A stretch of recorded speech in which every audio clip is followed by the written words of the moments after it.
走。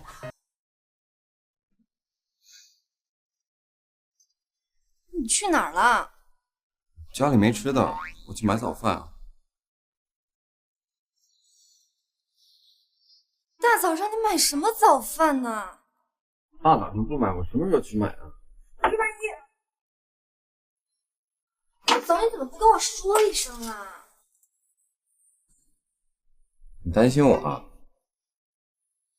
小美，你先吃吧，我一会儿还要去公司呢。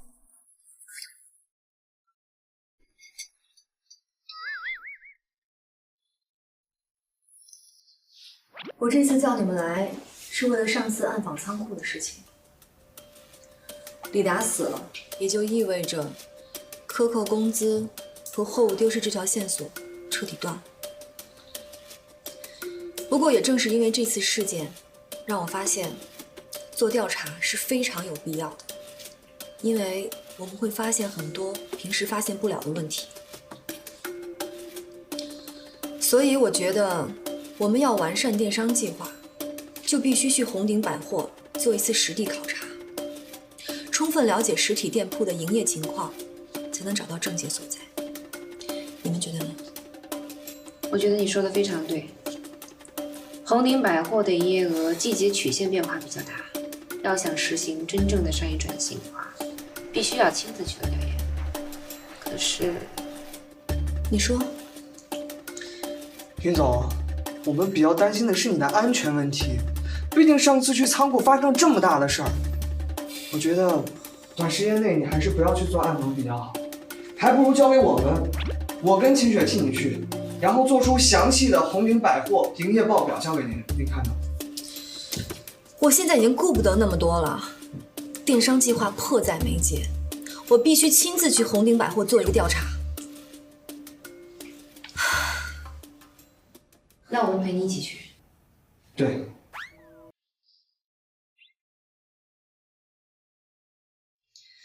那你们先去准备一下吧。秦雪，帮我转告荷兰，公司一旦出了什么事儿，让他马上给我打电话。好。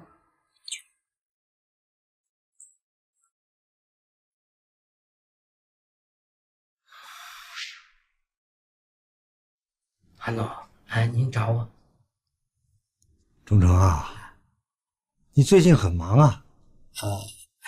韩副总，您说笑了。廖忠诚，现在红鼎已经有监察组，你也知道，现在可是非常时期啊，万一出了点事儿，我也帮不了你。韩副总，您放心，我心里有数。不过，您不会是真的怕了那个云世彤吧？我给您保证，不管他怎么查，永远也不会查到我的头上。你有把握就行了，毕竟在红鼎干了这么多年，自然用不着我提醒啊。放心吧，韩副总，我自然清楚自己应该干些什么。不过，韩副总，我最近听说这个荷兰对我们表现出极大的抗拒，您觉得他还能信任？我自然不会轻信他了，不过考虑到他也做不出什么出格的事，毕竟他的把柄在我们手里，只要我动动手指头，他这辈子可就全完了。明白。不过这个除了荷兰之外，其他还有些人。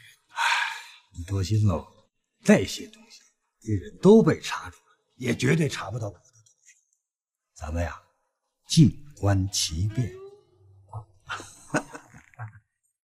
我听说最近这个云世彤又要对咱们红鼎百货进行考察，您看这一次我们应该怎么办？让他去，他想去哪儿，咱们也拦不住嘛。听了韩副总您的意思，看来是有所准备了啊。忠诚啊，咱们就等着好戏看吧。